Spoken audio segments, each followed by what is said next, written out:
Hello friends, ओसो coding के channel पर आपका हार्दिक स्वागत है। सी प्रैक्टिकल्स की इस प्रोसेस में दोस्तों लास्ट जो हमने प्रैक्टिकल लिया था वो हमने नेस्टेड इफ एल्स स्टेटमेंट तक के प्रोग्राम्स को प्रैक्टिकली एग्जीक्यूट किया था। आज हम बात करेंगे लॉजिकल ऑपरेटर का यूज़ हम कैसे करते हैं प्रोग्राम्स में। तो हमने 3 नंबर में ग्रेटर फाइंड आउट किया था, आपको याद होगा। तो लगभग एक प्रोग्राम हम लोग ले लेते हैं, ग्रेटर का बना हुआ है। 3 नंबर हमने बनाए थे यहाँ पर, और चलो मैं इसी को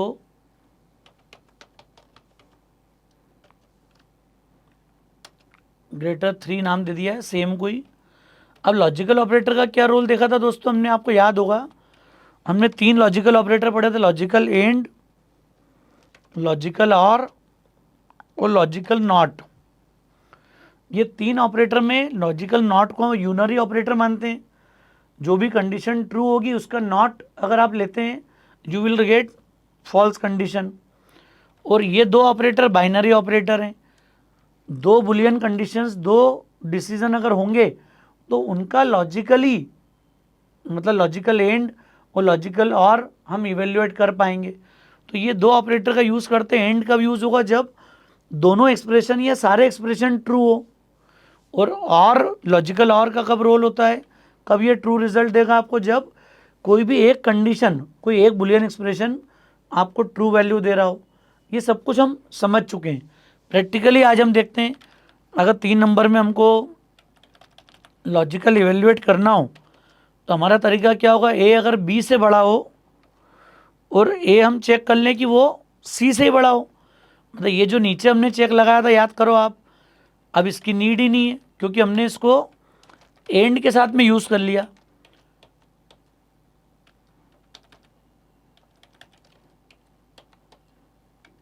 और इसका एल्स मतलब क्या हो गया।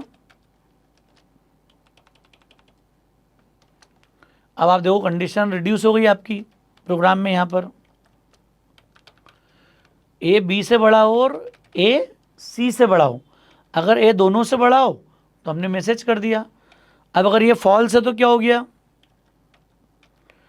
ए अगर दोनों से बड़ा नहीं है तो हमने चेक कर लिया कि बी सी से बड़ा है क्या, हो तो बी सबसे बड़ा, अदरवाइज डायरेक्टली बोल दिया हमने कि सी सबसे बड़ा है। तो लॉजिकल ऑपरेटर आने से क्या हो गया, एक्सप्रेशन आपके नंबर ऑफ स्टेटमेंट रिड्यूस हो गए। और अब आप देखोगे सेम ग्रेटर फाइंड आउट कर लेंगे हम लोग यहाँ पर।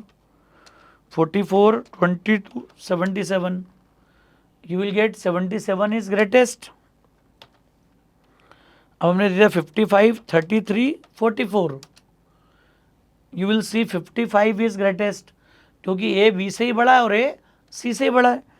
खास बात आती बी के केस में, 33, 77, 55 and you will receive 77 is greatest.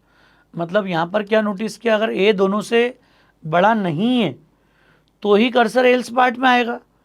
तो चूंकि ए दोनों से कंपेयर हो चुका है तो अब सिर्फ कंपैरिजन किसका बचा, बी का सी के साथ में।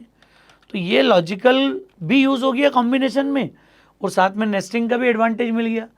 तो जैसे जैसे हम नेस्टिंग करते हैं हमारी कंडीशन से एलिमिनेट होती जाती हैं यहाँ पर।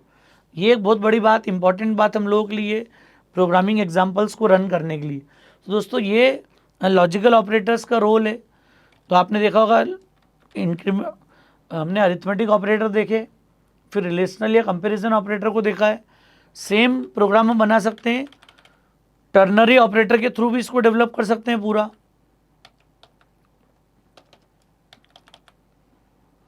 अब मैं टर्नरी आपने पढ़ा होगा या इन्हीं को अभी यूज़ कर लेंगे हम प्रोग्राम में।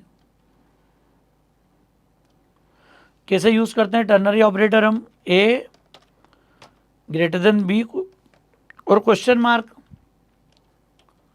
अगर ऐसा हो ए बड़ा हो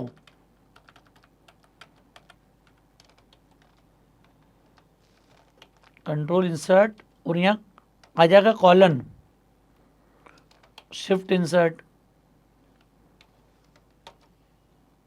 और सेमी कॉलन एक बार आएगा सिर्फ यहाँ पर लास्ट में। अब याद करो हमने कंडीशनल का सेंटेंस देखा था टर्नरी ऑपरेटर। इसके बाद हम मल्टीलाइन कमेंट यूज कर लेते हैं यहाँ पर। याद करो, अब हमने कमेंट देखा था मल्टीलाइन कमेंट कैसे होता है यूज। स्लैश स्टार से लेके स्टार स्लैश के बीच में जो भी लिख दोगे आप, ये पूरा कंपाइलर हमारा स्किप कर देगा पार्ट को। अब ए और बी हमने यूज़र से लिया, ये सिंगल लाइन कमेंट था यहाँ पर, ये नीचे मल्टी लाइन कमेंट देख लिया हमने आज। अब ए और बी यूज़र से लेने के बाद मेमोरी सिर्फ ए और बी को रिक्वायर्ड है। अब हम देखते हैं टर्नरी का यूज़। अगर ए बी से बड़ा होगा तो ये क्वेश्चन मार्क से लेके ये पार्ट एग्जीक्यूट होगा कॉलन के बीच में। क्लियर है दोस्तों? और अगर ये फॉल्स होगा तो आपको ये वाला पार्ट दिखेगा, ये सेम। तो ये कॉलन के पहले वाला जो पार्ट है ये आपको एग्जीक्यूट होता है ट्रू कंडीशन में, और कॉलन के बाद वाला जो पार्ट है ये फॉल्स में एग्जीक्यूट होगा। तो हम चेक कर लेते हैं, सक्सेस हो गया कंपाइलेशन। 3467 34 is greater.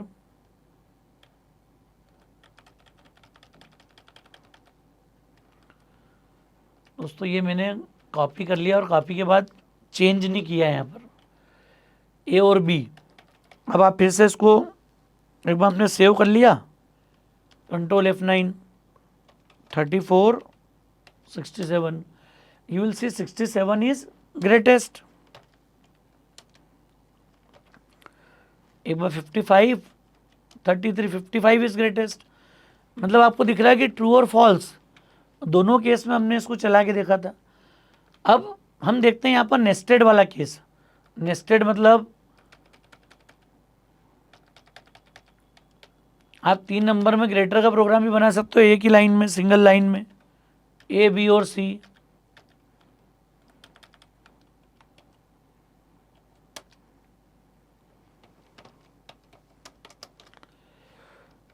इसको रीड कर लिया हमने, परसेंटेज डी rem%c।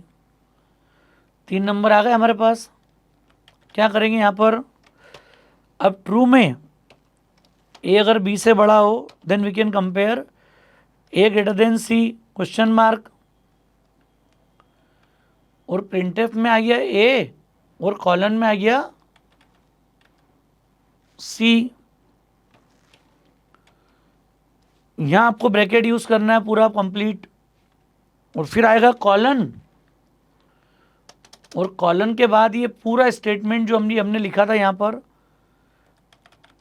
ये पूरा बी और सी के साथ में भी आएगा, यहाँ तक का पूरा कंट्रोल इंसर्ट और ये शिफ्ट इंसर्ट। दोस्तों यहाँ पर सिर्फ ब्रैकेट की ही गलतियाँ होती हैं बस।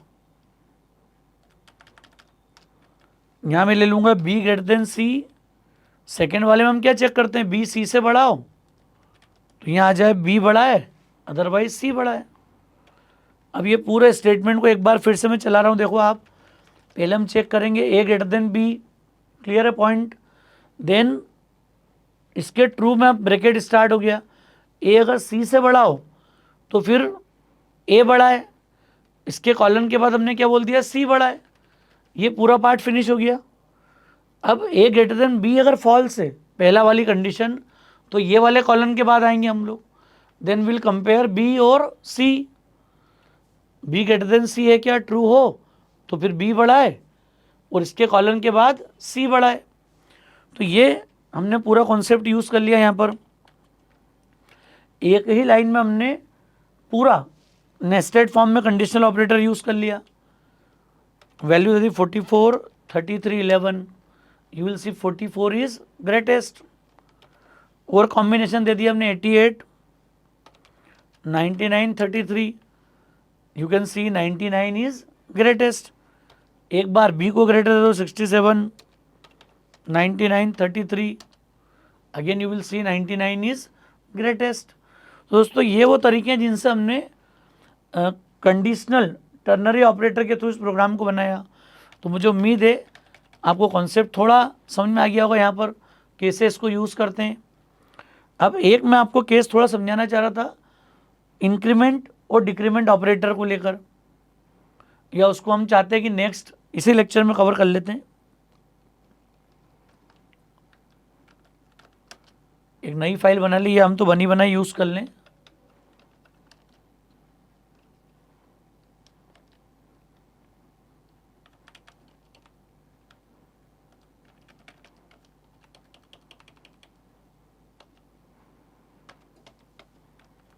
इंक्रीमेंट डॉट सी,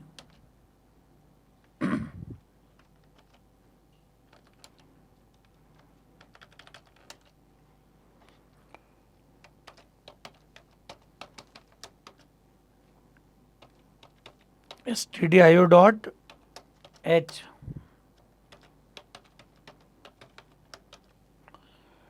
हेडर फाइल का रोल तो मुझे लगता है अब ऑलमोस्ट क्लियर है हमको कहाँ पर, क्योंकि हम किसी और एडिटर में जाएंगे तो भी आपको ये डेली करना है। हाँ, कई जगह कोनियों की नीड नहीं आएगी आपको, आप सिंपल stdio का यूज़ कर सकते हो यहाँ पर। तो दोस्तों हमने एक कॉन्सेप्ट देखा था 7 और बी, सपोज ले लिया हमने 10,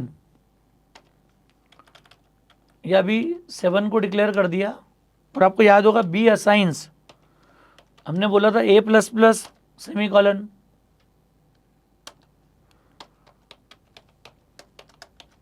और यहाँ देख लिया था हमने ए का वैल्यू कितना आ रहा, percentage D and B equals to percentage D comma A comma B.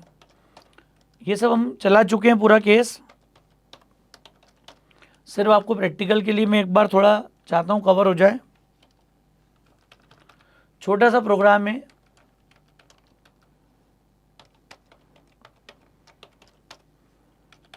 ठीक है दोस्तों।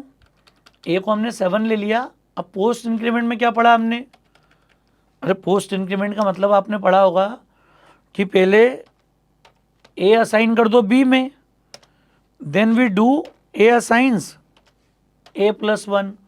ये इसका मीनिंग था जो मैंने कमेंट के अंदर लिखा है। मतलब ए प्लस प्लस को जब बी को असाइन करोगे आप, तो पोस्ट इंक्रीमेंट क्या बताता है यहाँ पर, आपको पोस्ट इंक्रीमेंट वाला केस समझ में आ रहा होगा। पहले आप ए की करंट वैल्यू को बी को असाइन कर दो, means B will be 7, then A will get incremented by 1, so A will be 8। तो हमारा आंसर क्या आ जाना चाहिए यहाँ पर, ए 8 और बी 7। तो ये आप देखो ए 8 आ गया हमारे पास और बी कितना आ गया 7। तो ये बेसिक वर्किंग है इसकी यहाँ पर। और यही अगर मैं लिख दूंगा प्लस प्लस है, तो डिफरेंस क्या हो गया अब, now first increment A bye 1, ये उसका मीनिंग है लाइन का, और उसके इमीडिएट बाद हम क्या चाह रहे हैं, असाइन ए टू बी। तो ए बढ़ेगा मतलब 7 से कितना होगा 8, then 8 will be assign to B, so both will be 8। You can see the output, A 8 B 8। तो ये आपको थोड़ा समझ में आ गया होगा यहाँ पर प्री और पोस्ट इंक्रीमेंट ऑपरेटर का डिफरेंस। इसके बाद दोस्तों हमने एक कॉन्सेप्ट देखा था यहाँ पर कि ए की वैल्यू सपोज ले ली हमने 7 बी कॉमा सी। हम रूटीन मैथमेटिक्स में भी देख लेते हैं इसको, B assigns A plus plus plus कोई मैथमेटिकल अगर स्टेटमेंट होगा तो क्या होगा, फिर हमने ले लिया सी असाइंस प्लस प्लस ए और प्लस प्लस प्लस ए।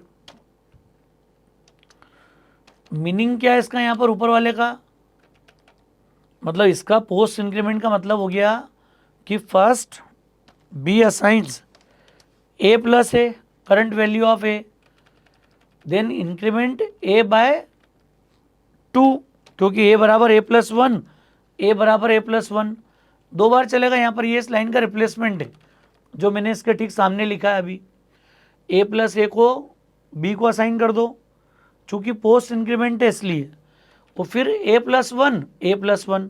दोस्तों ये टर्बो में अलग आउटपुट आएगा इसका आपको, और वी एस कोड में अलग आएगा। ये मैंने सब अपने लेक्चर में कवर किया हुआ है, और या इसको आगे एक बार हम वी एस कोड में कोशिश करेंगे लिखने की।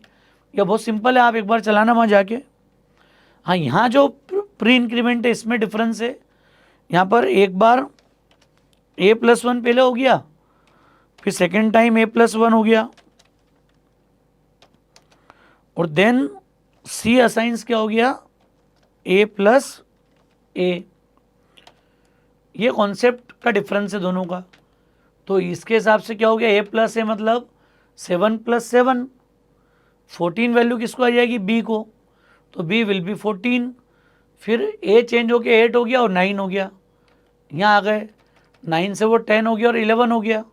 अब 11 + 11 22, तो आपको आंसर समझ में आ रहा होगा, यहाँ पर 14 22 और लास्ट वैल्यू 11 है हमारे पास एक ही। चला के देख लेते हैं हम लोग। तो सॉरी हमने एक प्रिंट नहीं करा वेरिएबल अभी,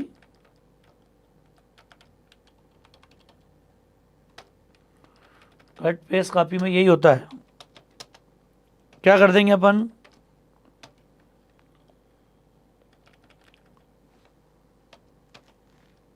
दो वैल्यू तो प्रिंट हो गई थी अभी, ये प्रिंट ये आ गया 11 14 और 22। ये आपको समझ में आ रही होगी बात, कैसे आ गया 11, तो ये तो 4 बार चूंकि इंक्रीमेंट कॉल हुआ, चाहे पोस्ट कॉल हुआ हो या प्री हुआ हो, प्लस प्लस जिस वेरिएबल पे अप्लाई होगा वो तो 100% बढ़ेगा। बाकी वेरिएबल की वैल्यू पे आपको समझना पड़ेगा कि क्या इम्पैक्ट आ रहा है। और ये C++ में ये डिफरेंस है, जो भी लास्ट अपडेटेड वैल्यू होगी वेरिएबल की, ये सब जगह रिप्लेस हो जाएगी। ये प्री इंक्रीमेंट के साथ में ये बात आपको हमेशा ध्यान रखना है, क्योंकि प्रायोरिटी प्रेसिडेंस में डिफरेंस है यहाँ पर। खासकर जब मतलब नॉर्मल केस में अलग तरीके से यूज़ होगा और जब आप प्रिंटफ के साथ में जाते हो तो अलग तरीके से यूज़ होगा। ये हमने कैप्सूल सीरीज में भी डिफाइन किया एक बार, हमारा कैप्सूल सीरीज में एक वीडियो आपको इससे रिलेटेड मिल जाएगा, जहाँ पर हमने इस कॉन्सेप्ट को दिया हुआ है। आप एक बार चेक करेंगे तो आपको ज़्यादा क्लियर होगा वहाँ पर। क्लियर है दोस्तों। तो ये पोस्ट और प्री का डिफरेंस है। विंडो बेस्ड एनवायरनमेंट में जाओगे, जीसीसी कंपाइलर में जाओगे, थोड़ा सा डिफरेंस मिलेगा, वो मैं सब लिख चुका हूँ, सारा एग्जाम्पल मैंने आउटपुट लिखा हुआ है यहाँ पर। अब एक हम केस देख लेते हैं, इसमें ईफेल्स के साथ में जो कॉम्बिनेशन हमने यूज़ किया था यहाँ पर।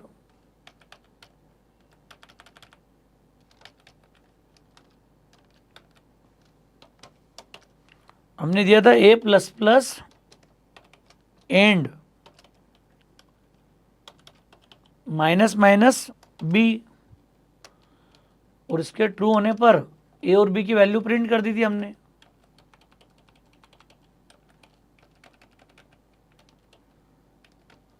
और इसी को हमने एक बार फिर यूज़ कर लिया यहाँ पर 2 बार, ताकि सिर्फ पता लग जाए कि जो एक्सप्रेशन है इसका रोल क्या है। ये ट्रू होने पे एक बार, क्योंकि आप इफ एल्स लगाओगे तो ट्रू में भी एक ही आउटपुट आएगा, फॉल्स में भी एक ही आएगा। ये बिना एल्स के क्यों लिखा है, जिससे समझ में आ जाए कि ट्रू होने पे 2 बार प्रिंटफ का आउटपुट आएगा, फॉल्स होने पे एक ही बार आएगा। तो हम समझ पाएंगे कि एक्सप्रेशन का रिजल्ट ट्रू है कि फॉल्स है। अब यहाँ पर हमने डिस्कशन किया है पहले भी कि चूंकि ये A++ है, पोस्ट इंक्रीमेंट है, तो ए की करंट वैल्यू 0 इवेल्यूएट होगी, और लॉजिकल में 0 मतलब फॉल्स, और पहला अगर 0 मिल गया तो ये शॉर्ट सर्किट ऑपरेटर क्या करेगा, ये कंट्रोल को आगे ट्रांसफ़र नहीं करेगा। So control will not transfer to the -B। ये सिर्फ क्या दे देगा, चूंकि A++ एग्जीक्यूट हो चुका है तो ये फॉल्स होके सेकेंड प्रिंटफ पे आ जाएगा। आप चाहो तो F7 से भी इसको चला के देख लेना, और A की वैल्यू 1 मिल जाएगी और B विल रिमेन 7। ये आपको दिखेगा यहाँ पे A1 B7। क्यों दिख रहा है आपको, समझ में आ रहा है केस, क्योंकि -B पे कंट्रोल ट्रांसफ़र नहीं हुआ। अगर यहीं मैं और लगा दूंगा अभी, तो और को पहला अगर फॉल्स मिलता है then it will jump to the second condition, then it will print 2 times 1 8 1 8। और लगाते ही ये दिख रहा है आपको 1 8, सॉरी माइनस है 1 6 1 6 के 2 सेट आएंगे यहाँ पर चलने में। आपको देखना हो तो न्यू लाइन यूज़ कर लेना यहाँ पर। ये देखो आप 1 6 1 6 क्यों आ गया अब यहाँ पर, क्योंकि अब यहाँ लॉजिकल और है, और लॉजिकल और का बिहेवियर क्या बोलता है कि अगर ये पहला ट्रू होता तो ये आगे स्विच नहीं करता। मतलब मैं अगर इसको ++A कर दूं अभी, तो ++A का मतलब क्या हो गया, प्री इंक्रीमेंट, और प्री इंक्रीमेंट से मतलब क्या हो गया 0, प्री इंक्रीमेंट से कितना हो गया 1, और 1 मतलब ट्रू।